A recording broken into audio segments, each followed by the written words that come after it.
All right, well, welcome back to the 504. Tonight we are sitting down with three Muslims with very different stories, and they have been giving us their perspectives on Islam in today's society. We're going to dive back in what some stories have been making recent headlines. Of course, the attack on Charlie Hebdo, the satirical newspaper in Paris, made huge headlines earlier this month. And I do want to talk about that attack and how you guys feel about freedom of expression. And of course, the magazine was basically making fun of the Prophet Muhammad. So I'm going to start with you guys. And Hanan, you wanted to weigh in on this one. Kind of tell me what you think about that situation. Right. Well, I think suffice it to say that the Prophet Muhammad, peace be upon him, would never have stood for what these murderers have done.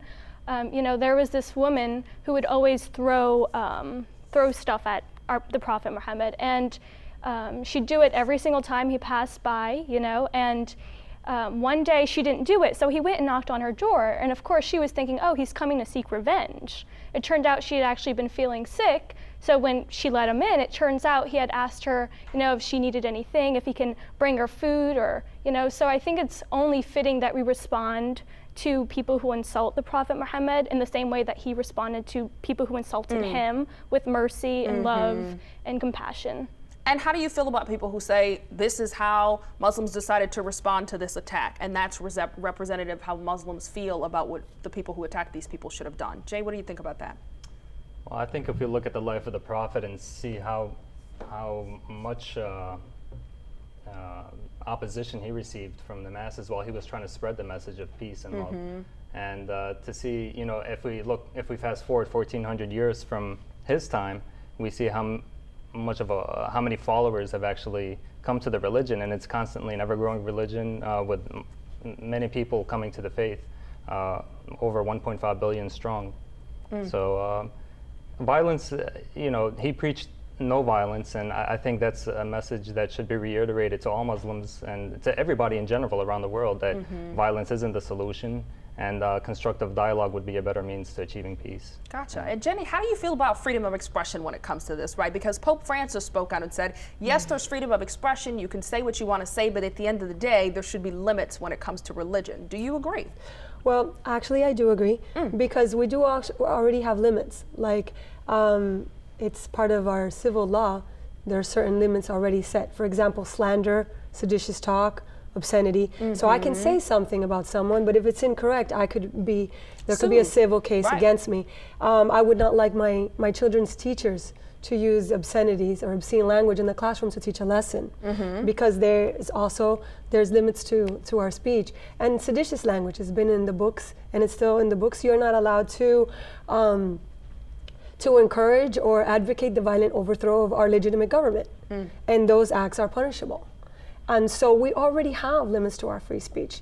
So we need to have a conversation about, well, what does it look like when you live in a diverse community, or that you have diverse opinions, and diverse people that consider things sacred that you may not consider sacred. Gotcha. All right, so you do agree there should be some limits there. Let's move on to another one that has caused a lot of controversy. Governor Jindal has come out and said that there are these so-called no-go zones in Europe. He's saying that these are areas where Sharia law rules, and that police don't even go to these areas. They are areas where Muslim religious law rules. Now, he's gotten into a lot of trouble for this. Several people, the British Prime Minister, Fox News has come out and said there's actually no proof that these no-go zones exist, but a lot of people say that Governor Jindal was playing into people's fear of Muslims, and of course could be a presidential contender in the new year. How do you feel about that?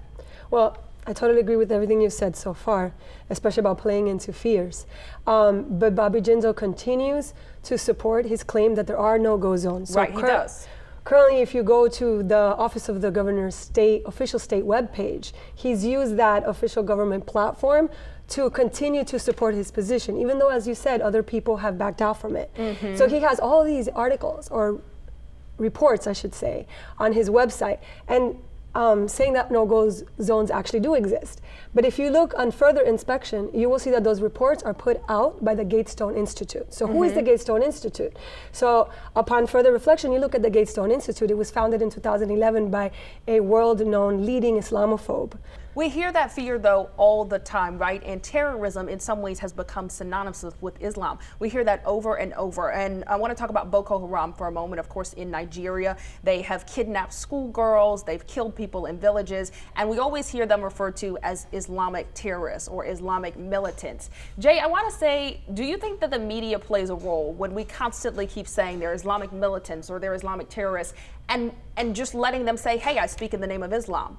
Do you think that the media does a good job enough of challenging that and saying, hey, that's not what Islam is about, instead of giving them the title that they're claiming? Actually, I think it's unfortunate that the media plays into the hands of those who really want this message reiterated, that Boko Haram and these other factions around the world represent true Islam, and it's far further from the truth. In fact, the name in itself, haram, actually means sinful and unlawful, which is interesting that they even use that terminology to represent Islam, which it's completely opposite of that. Islam actually promotes the rights and freedoms of women and continued education, which Boko Haram completely opposes. So in no way does their representation How do you think the media could be doing a better job? I think they should allow Muslims the opportunity to really voice the true message and meaning of Islam, and show the good that we contribute to society, not always focus on the negative that select individuals from that claim to be from the religion represent, but rather show what the other 99% of Muslims, 99.9% of Muslims around the world are doing for the good that they're doing for society. Gotcha. All right. And there are a lot of people who say, hey, if you are a Muslim and you're not a terrorist, then you need to be denouncing those people. You need to be taking a stand and speaking out against them and apologizing for what they do. Hanan, how do you feel about that? Well, I think it's very interesting that people are saying that often Muslims aren't denouncing acts of terrorism, because repeatedly they actually do. I mean, you have Islamic leaders coming out, you have the common plain Jane Muslims coming out saying this does not represent me, but I feel that our voices and our apologies are drowned by this canker of opposition.